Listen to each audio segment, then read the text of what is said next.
আমেরিকার আসল শক্তি সেনাবাহিনী নয়, ডলার। পেট্রোডলারে যুক্তরাষ্ট্র সস্তায় ঋণ নিয়ে সেনাবাহিনী চালায় ও অর্থব্যবস্থাকে হাতিয়ার করে। তেল কেনাবেচা ডলারে না হলে এই পুরো ব্যবস্থাই ধসে পড়বে। নিকোলাস মাদুরো ঠিক সেই সীমায় লঙ্ঘন করেছিলেন। ভেনেজুয়েলা ইউয়ান, ইউরো এমনকি ক্রিপ্টোতেও তেল বেচছিল। কোয়ার্টার 20 সালের মধ্যে ভেনেজুয়েলার ৭৫ থেকে ৮৫% তেল চীনে যেত, যার লেনদেন হতো ডলার ব্যবস্থার বাইরে।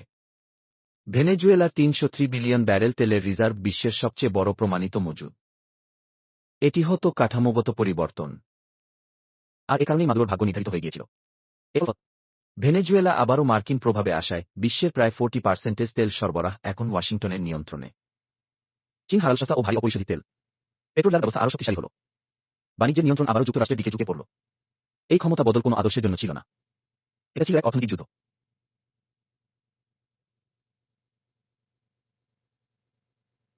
বাণিজ্যিক অর্থায়নে ইউয়ানের উত্থান ঘটছে।